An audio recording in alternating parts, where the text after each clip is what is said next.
So let me just start. I'll try to hurry a bit up so that we don't get late for our break. So I work at the Huawei GOSIM Research Center, and previously I was mostly doing more, let's say, low-level stuff in the kernel area and in some synchronization primitives. And since basically the beginning of this year, I've moved into more the upper layer of the OpenHarmony operating system. And one of the projects I've been looking into is basically Servo. Some of you may know Servo. It's a web rendering engine. And in this talk, I'll also generally first be introducing OpenHarmony, but also how we made a Servo run on OpenHarmony and why we think this is interesting. So, to start,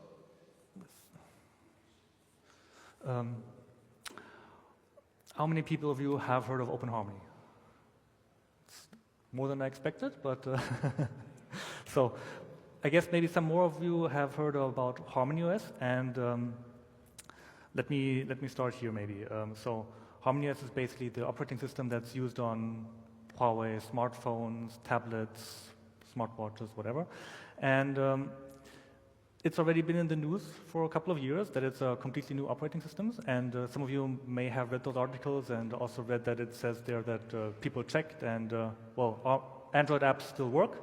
And so maybe the one or the other person wonders, well, what is this? Is it just Android relabeled? And so this is one of the points I'm going to try to clear up today. And starting here, I would say that first, OpenHarmony is definitely not Android and totally unrelated. It's basically the new framework that OpenHarmony, or that also HarmonyOS apps are based on. And one key point here is that you can write an app for OpenHarmony and it runs on HarmonyOS, but also on any other third-party distributions. So basically, OpenHarmony is not just HarmonyOS, but there are also other vendors who are maintaining their own distribution, kind of like in the Linux world. There's Fedora, there's Ubuntu, and in this case, it's mostly IoT vendors or other industrial vendors who keep their own distribution of OpenHarmony and have their special use cases for it that are entirely not smartphone related. So up until now, or let's say up until the end of this year, HarmonyOS has had an Android compatibility layer, which means Android apps actually run on it. And what this also means is that basically if you have an app and you're wondering, should I make it an OpenHarmony native app? Like probably you're going to think, well, what's in it for me? And since if it runs as an Android app, you're probably not going to be very motivated to port it to OpenHarmony. And let's bring up, so basically at the end of this year, HarmonyOS will move to the next stage, which basically means that the Android compatibility layer will be completely removed. And this means that basically only OpenHarmony apps will work on HarmonyOS phones. And I'll talk about this a bit later more, but just to know, just wanted to clear up in the very beginning that indeed HarmonyOS is not just Android anymore, but it's completely new and Android apps will not run anymore. So, and just don't have to worry too much about this picture. Basically, the OS features like everything you would need. So basically, you can create your own device, and potentially port some drivers for it. And then you would also already have all the main things you would need, like a scheduler, some more AI subsystem, some logging subsystem. Basically, everything you would want on a mobile-oriented operating system. And one thing I just want to point out here is that there's also a kernel abstraction layer, which means that you're not, or you don't necessarily have Linux kernel as the basis here, but there's also a LightOS kernel, and on Huawei phones, maybe even also the Hongmen kernel, which is a microkernel-based kernel.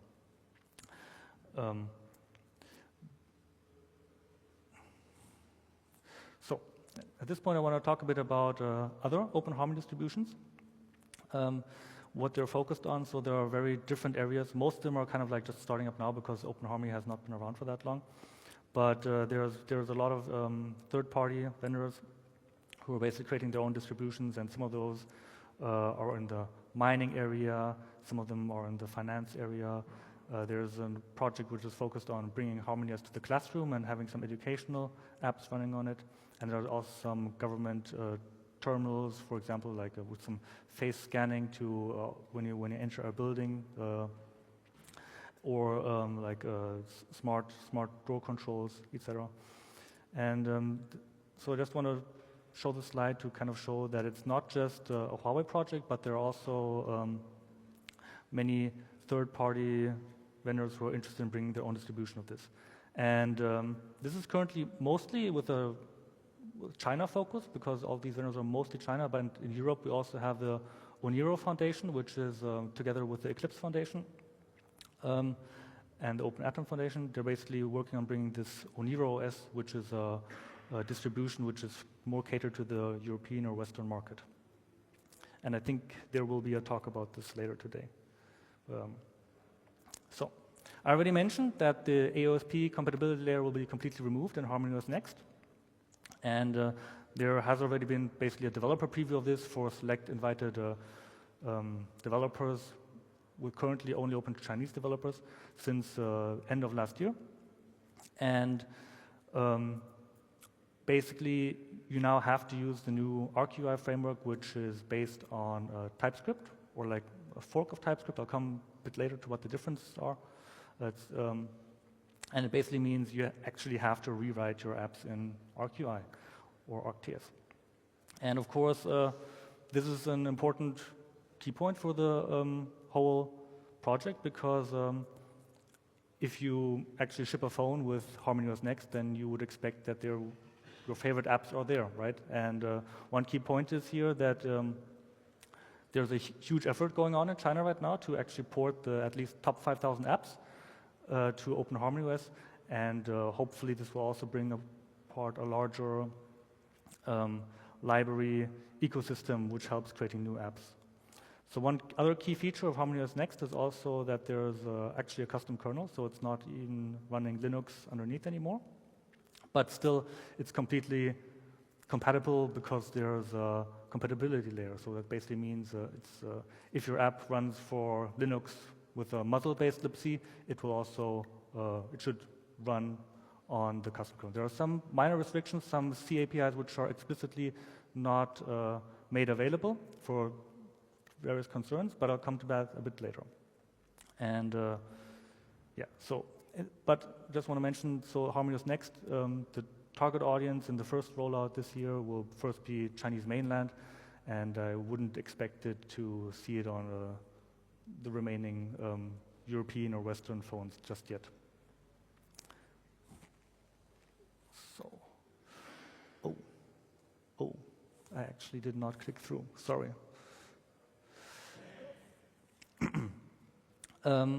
Yeah, so I already mentioned the top 5,000 apps are in the process of being ported, and this is basically because Huawei did some research and saw that 99% of the time of Huawei phone users spent in 5,000 apps, which is quite significant. And so there's currently a huge porting effort going on with already 4,000 of the top 5,000 apps being ported or already being ported. And the remaining 1,000, there are also currently discussions ongoing with the developers on making it happen. So of course this is a huge effort, and Huawei is helping out the developers to get it ported. One key thing here I think is also to mention that one difference is that in China the so-called mini apps are very popular, which basically means if you have WeChat and maybe Alipay and with their mini apps or Meituan, then basically these mini apps make already a lot of apps available, just because you have this one super app and in it you have all the mini apps just automatically available if you have the WeChat basically.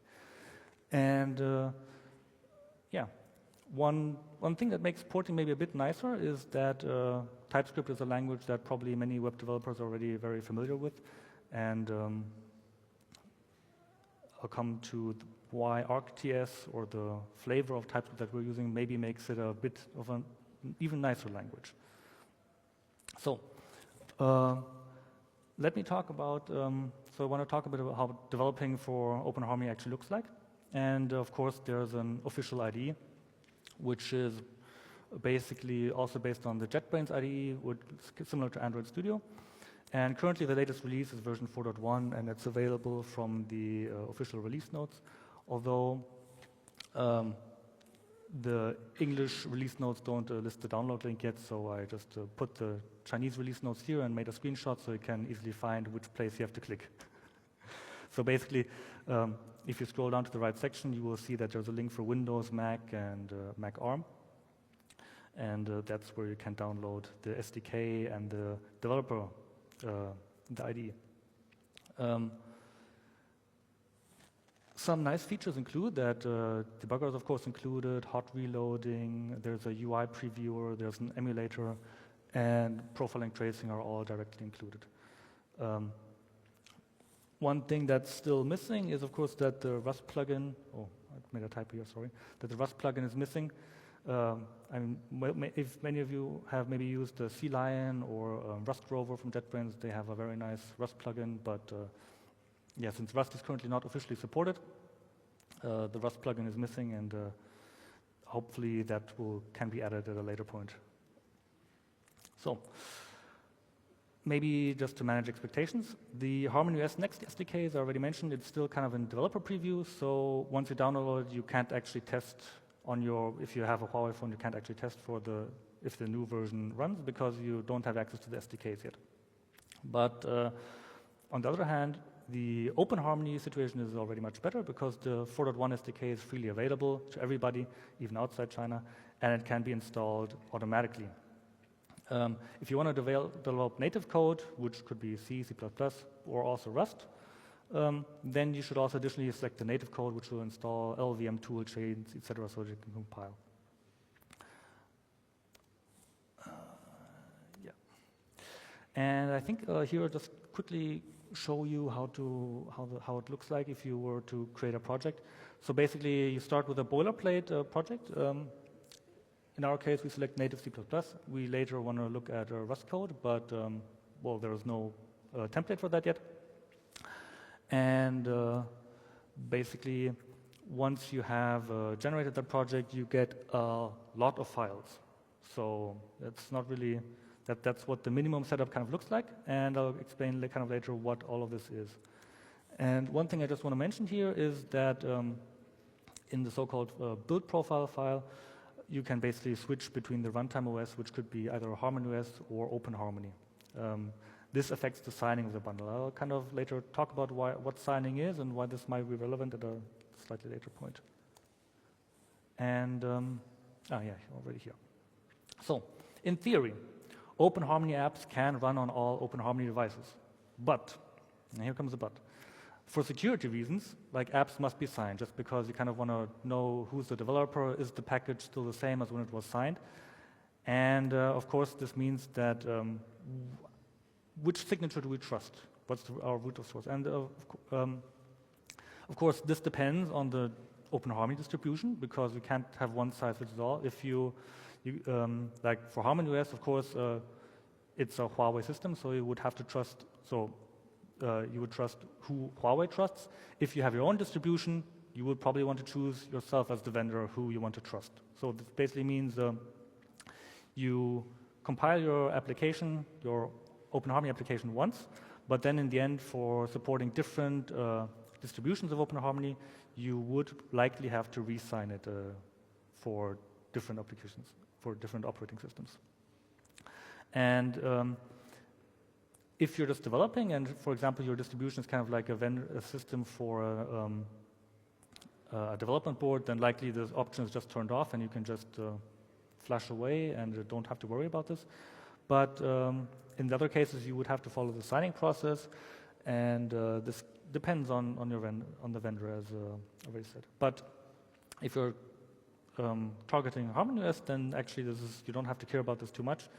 The signing keys are basically automatically generated in the DevEcho Studio ID as long as you sign in. And yeah, for OpenHarmony, again, this kind of you have to manually generate the keys because it's a process that depends on which distribution exactly you're developing for.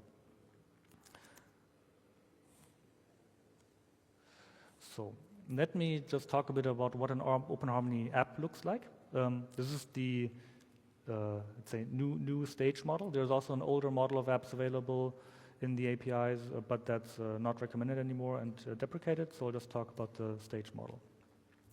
Basically, in the end, what we're going to ship is a whole app, and this can hold multiple, or at least one, HAP. And in most cases, it is just going to be one HAP. So that's currently, we're going to assume you have one HAP. One HAP has basically one ability stage, and this can hold multiple UI abilities or extension abilities. Extension abilities are things without a UI, but maybe you want to keep it separate in a different thread or whatever, different process. And UI abilities basically are, if you have on a phone, in the Recents tab, you can see if you want your app to appear as different apps in the Recents tab, then you would have multiple UI abilities. Most of the time you don't want that, then you just have one UI ability, but with multiple windows, with multiple ArcUI pages, basically. So one window can switch between different pages, and this would be our setup. So in the following, we're basically going to assume we have one UI ability and probably multiple pages. And just what to expect when developing an app, there's a lot of metadata files. Some generic metadata is in the app.json file. There's a package manifest. There's a build profile file where you declare your modules, and then then you have the actual module folders. Most of the time you have just one, and by default it's called entry. And the module looks like this. So basically you again have a package declaration file, you again have a build profile, and you have again this build script called hvigor file, where you can write your build script in TypeScript if you like that. And then the important thing here is down below in your module, you have again a JSON5 file for the module description, some resources where you can have your strings in different languages for translating them. And the important part is in the ETS, you have your TypeScript files, and the CPP, you have your potentially native code. Don't try to rename it. I tried renaming it to native because I was using Rust and I thought CPP sounds so C++-like, but that broke the build system. Yeah, let me first talk about the ETS folder. It basically contains the abilities and pages of a module, and commonly you have like one UI ability, and this is written in ArcTS, and optionally you additionally have C++ code which is built by CMake. So if you do have native code with CMake, then you also have to additionally declare those types in what they are in like in the JavaScript TypeScript world, and currently you have to keep those manually in sync, and ArcTS can import those. So let me just talk about ArcTS now, because that might be interesting. It's basically a stricter TypeScript flavor, and the goals are that it should be easy to read, it should be performant and efficient, and it should prevent common errors. So let me show you. Here we have some TypeScript. This is regular TypeScript. We have a class person, it has a string in it, but this is TypeScript, so actually it doesn't have to be a string, it could also be undefined. This is also what we see here in line 13. We make new person, and well, name is not set. Then we do body.getName, and this will throw an exception because, well, there is no name. It's undefined. Now in ArcTS, you forced initialization, which is probably not a new concept for most of you, and then that basically means that down in line 15 you don't get an error because name is just an empty string, and that's fine, although probably also not what you want. And the other option in ArcTS is that you use this optional question mark that it can, where you explicitly kind of say it's a string or undefined, and then that also forces you down below in line 16, if you just use getName, you will get a compile time error because it's not initialized, and otherwise you would have to use the question mark operator to propagate the error. And these are the common types of optimizations that have been added to ArcTS, basically that you force all types to be known at compile time. Stuff like any unknown types are just forbidden, and the object layout cannot be changed at runtime. So also means that projects that follow the best TypeScript practices can keep a large part of their code base intact. And it allows the compiler to do many additional optimizations just because it knows exactly what the types are. And it doesn't have to do any runtime checks if something is undefined.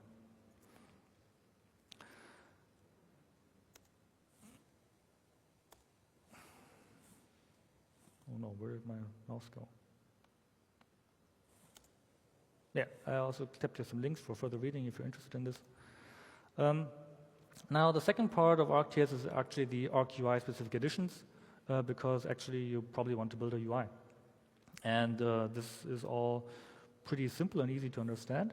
So here's a small example where you kind of have a text box, and if you click the button, it changes the text of the text box. And I don't want to talk too much about this, but basically you have ArcTS adds additional built-in components, like there's a built-in column type, there's a built-in text type, divider, there's some decorators which you can put, then you can compose different objects into, so you can get a composable UI.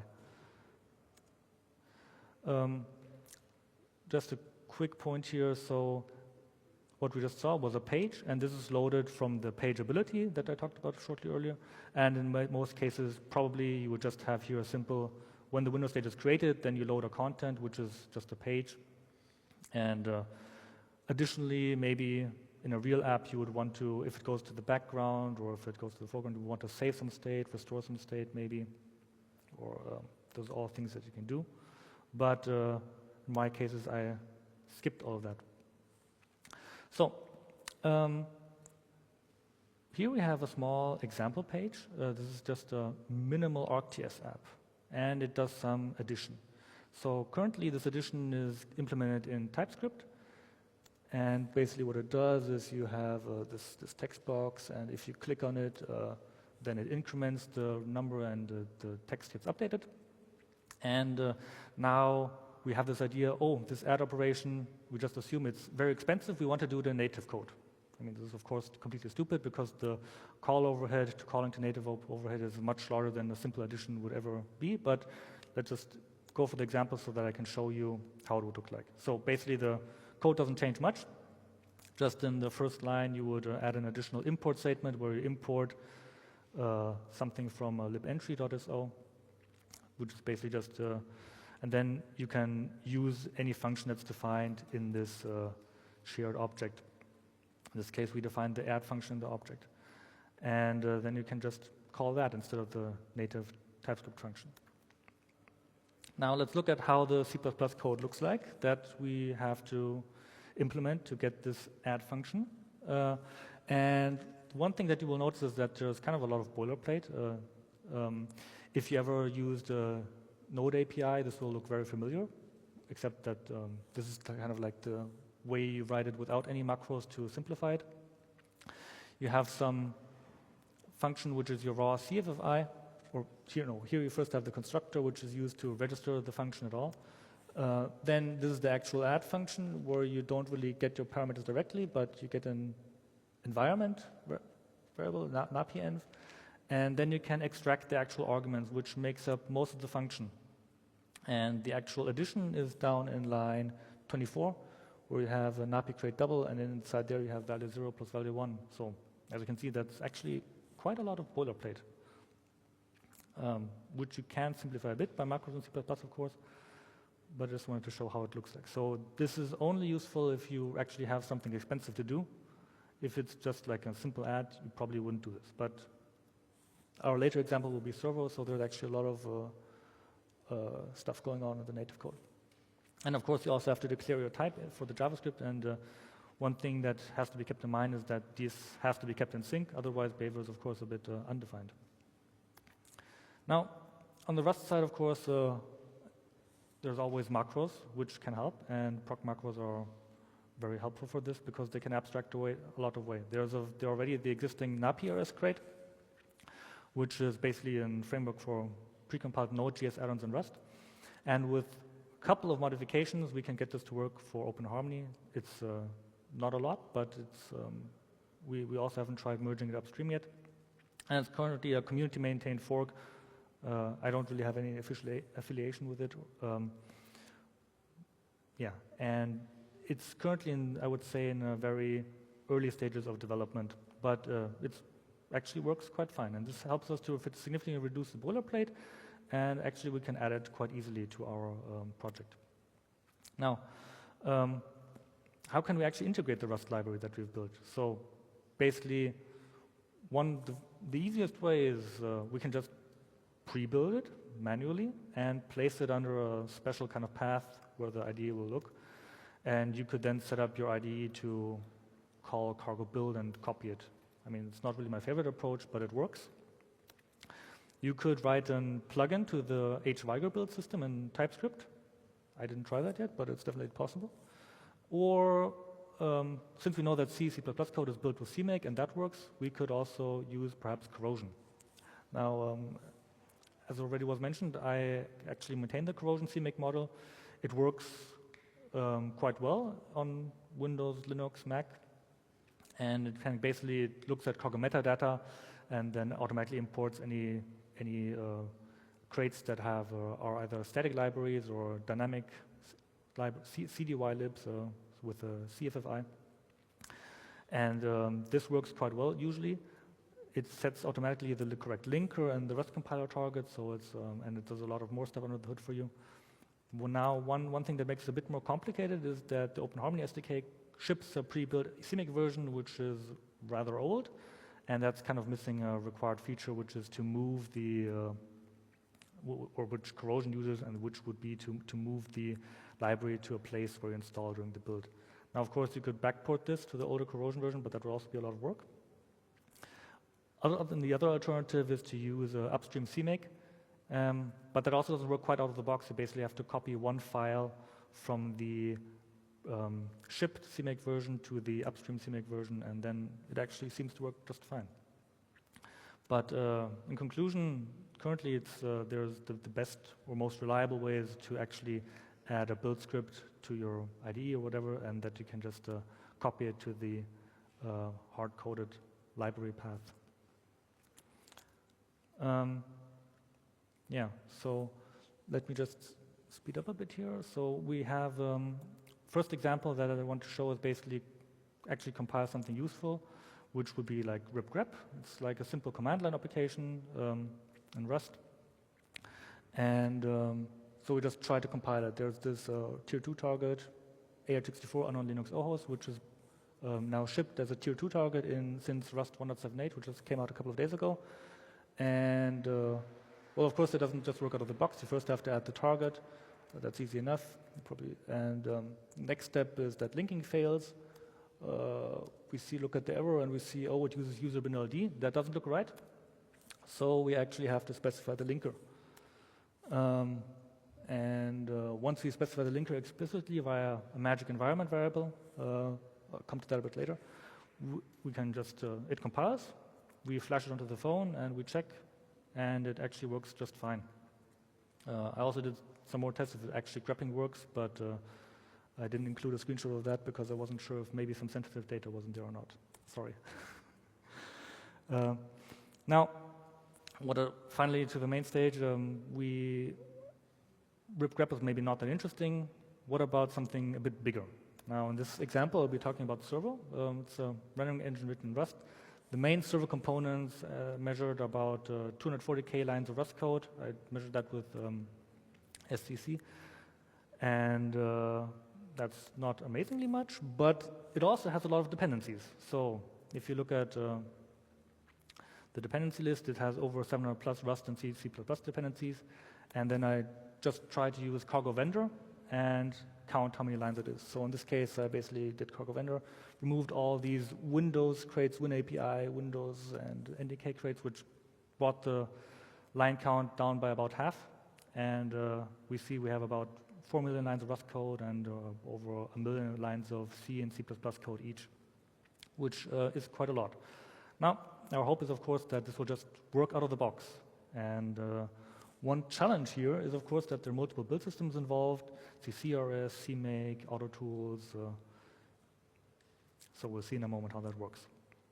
The good thing here is that on the UI side, well, for a browser app, you actually don't need much. You need kind of like the browser window where you see the window, and you need an URL bar. Everything else is kind of like not so important, you could say. You don't need a back button, you don't need a forward button. You can skip that for a demo. So maybe as a step how to get an estimation how much work is actually needed to create an app or to port an app. We follow some simple steps. So first we just kind of create a dummy library that depends on libserver, which exposed all the libraries. And we fix all the compilation and linking errors.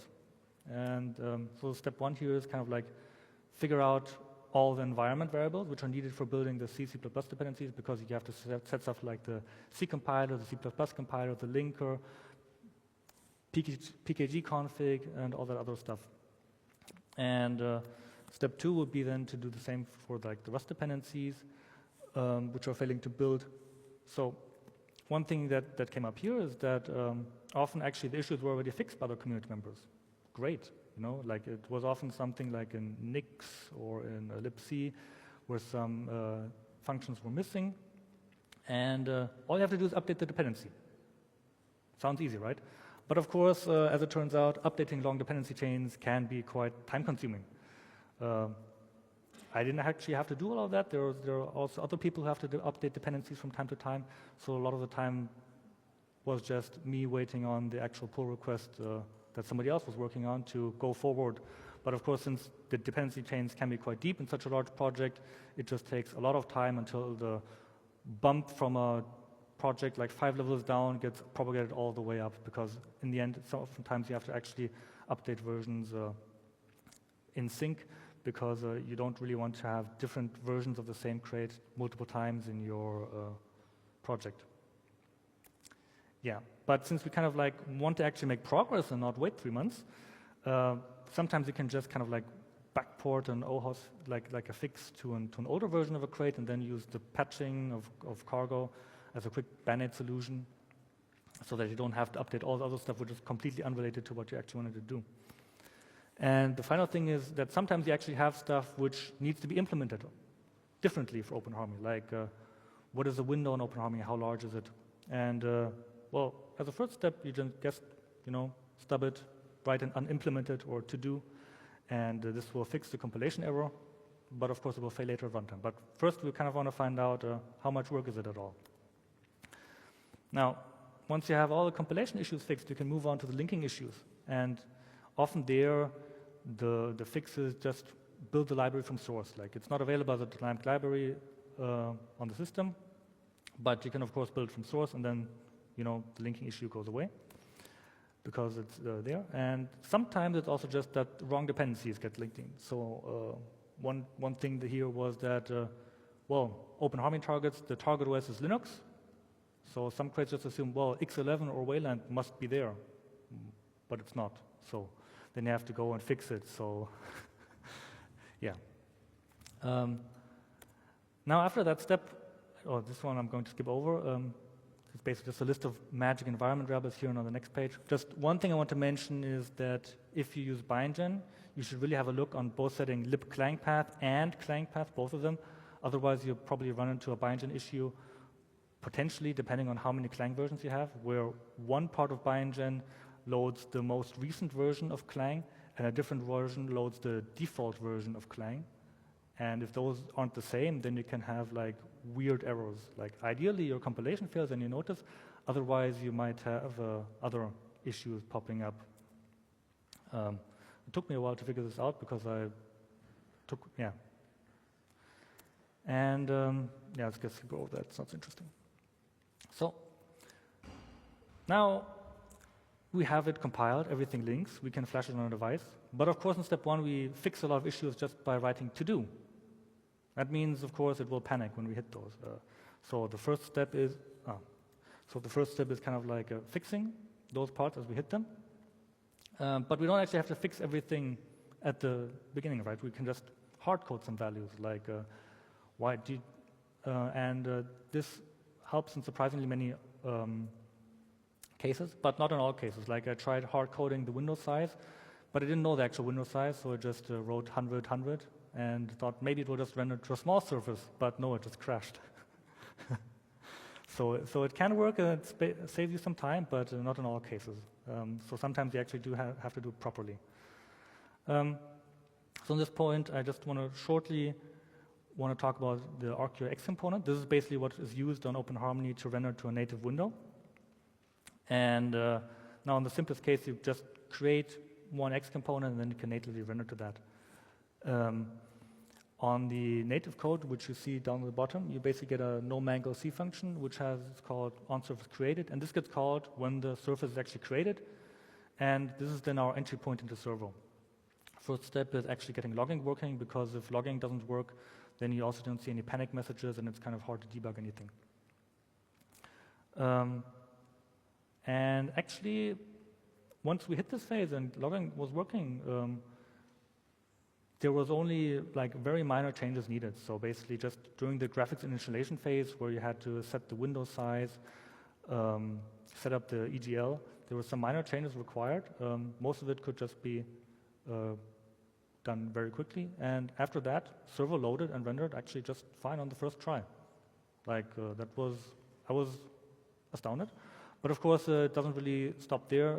This was simple demo, and touchscreen support was, for example, not there just because I was not listening for any touch events. So, I mean, then you have a browser, but you can't scroll or anything, so that's kind of like not so impressive. Now, can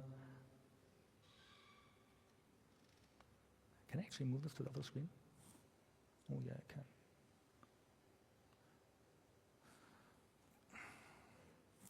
So I just want to show that it actually works. This is my phone mirrored, and it looks kind of laggy here on the big screen, but on the phone it looks more fluid, so feel free to try it out later. I mean, it's still one thing that is different here compared to, or like still missing, is Fling support. I don't know how many of you know what Fling is, but basically if you scroll on your app and you lift up your finger, then you expect it kind of to go on scrolling, but there is like no native API for that yet, and basically you just have the raw events. So if you lift up your finger, you will get no touch events anymore.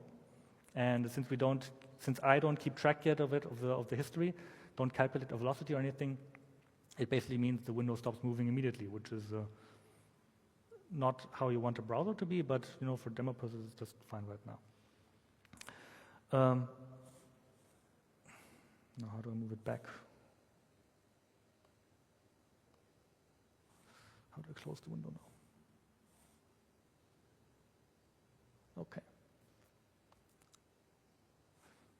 Yeah, so there's some minor things that are not working yet, which is mostly WebGL support. I just disabled it because it led to it crashing, because I didn't implement the part yet where you have an off-screen buffer. Fling support is missing, and actually calling back to the ArcGIS UI is not working yet.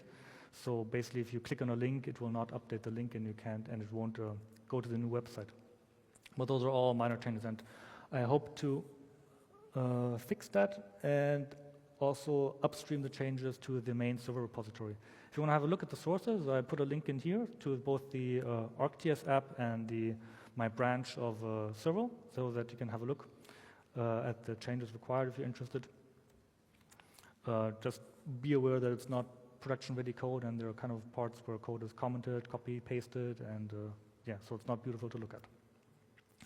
Now, just as a summary of what the changes that were required, the ArcUI to libserver layout was actually incredibly easy, also because of the trait system, so you just have to implement some traits for the callback, and you can also just implement those as no-ops and leave it for later. The EOS-specific window initialization was a bit more challenging. The documentation there could also be slightly improved, in my opinion. In general, the documentation for OpenHarmony OS is quite good. But here in this part, I felt that it could be slightly improved. Font loading had to be adapted because fonts are handled differently on OpenHarmony as compared to compared to both Android and Linux. So currently I just actually hard-coded a font. Luckily, Harmony OS uses, or OpenHarmony uses Huawei Harmony OS font, and that supports, I think, 100 languages, they claim. And so that works quite well for most cases. And getting the rest running is on my to-do list. So yeah, environment variables, figuring those out took a bit of time. And of course, once I got running on Linux, I also tried on my Mac. But it didn't work, of course, and I had to do some adaptations for Mac just because things were a bit different to get it compiling there. And yeah, the other thing was creating Rust bindings for some OpenHarmony APIs, but we have nice tools there like BindGen, which can generate a lot of the code. And then the main thing is kind of like to create a safe layer on top of that, and that's also currently in progress. Main thing here is the logging system HiLog, and the tracing system HiTrace, which is needed so that you can integrate into the profiling system of the ID, and you can kind of see where is time spent, how can we optimize it. So yeah, in general, Rust on OpenHarmony is actually quite well supported. It's now a tier 2 target. There's still some manual work involved. It's similar to Android. You have to download an SDK. The standard library is pre-built. You can just add it via rust.target add. You currently still have to set the linker manual via this variable cargo target, and then the target and linker. I hope that in the future this can be set automatically, since technically we actually know what the linker should be if we know the C compiler. And yeah, cross-compiling works surprisingly well. I mean, I mentioned already Server was a huge project. It had 1.3 million lines of code, C++, and then same amount of C code. And compared to that, the time I spent fixing stuff, I mean, for C code, it was only setting magic environment variables, and for Rust code, it was also not much. Yeah, so this is kind of like, if you have those magic environment variables, then it actually just works. In some cases, like there are some build systems which try to detect the target and be smart, and if they detect something they don't know, like the target called OHOS, well, they just fail, and of course that has to be patched. You don't get around that, but luckily those are a small minority of projects. Now, future work, I hope that we can make Rust really like a first-class citizen for OpenHarmony code, get the macros working, merge upstream, make more bindings so that you can access all the OpenHarmony APIs in a safe way. One important thing is definitely getting a reusable GitHub CI action so that you can tell people, here's a CI action. It actually builds for OpenHarmony. It runs in QMO. You can test it yourself. You don't have to trust me. And another thing I would like to explore in the future is basically integrating async runtimes like Tokyo with the function flow runtime kit, which is used for C++ coroutine-based scheduling on OpenHarmony, because currently you have a situation where you have like both runtimes there, and that kind of means you have double the threads, and it just wastes resources. So ideally, we would only have just one of those. We'll see how we can explore that in the future. So, sorry, I went a bit over time. I'm happy for any questions. And great, thank you. Yeah. Thank you, Jonathan. Let's take one or two questions from the audience. Any questions for Jonathan? So how easy is it to get OpenHarmony running on a VM or something so I can test things locally? So that's a good question, actually. I haven't tested this myself too much because I usually use the Harmony OS emulator, which ships with the, since I actually have access to the new Harmony OS SDK. Supposedly, it runs very well in QMO. At least that's what people from Shanghai University have told me, because they're not employed at Huawei, they don't have access to it, but they're using it just fine on QMO, and I'm hoping I will actually get the instructions from them how to use it, because they as someone who's working in Huawei, I often only know like the Harmony OS way, and it's sometimes hard to figure out the way how it's meant for people who don't have access to the Harmony OS specific stuff. So. But at least they told me it runs fine in QMO, and I'm hoping to get instructions, and I would also be happy to share it, and I'll that will be part of the thing that will be put into a reusable GitHub CI action, basically. So, yeah. Okay. Any other questions? So, is there any way to do native UI, like apart from the ArcTS framework, or is it only possible to do it via ArcTS? So, I'm not 100% sure here. So I think currently the first class citizen is definitely ArcTS and ArcUI. Of course, you can do rendering via OpenGL or Vulkan for like an X component. When I asked, I was told that it is also possible to create like an app without any ArcTS, but when I asked the follow-up question, I didn't receive an answer yet because there has been vacation basically for the last 5 days. And so I hope I'll get some answers there, but it might be possible, and I'm also very interested in this actually, yeah. But ArcTS is definitely the main native supported way. All right, thank you very much, Jonathan. Again, thank you for Jonathan, and we're going to have a break at this time.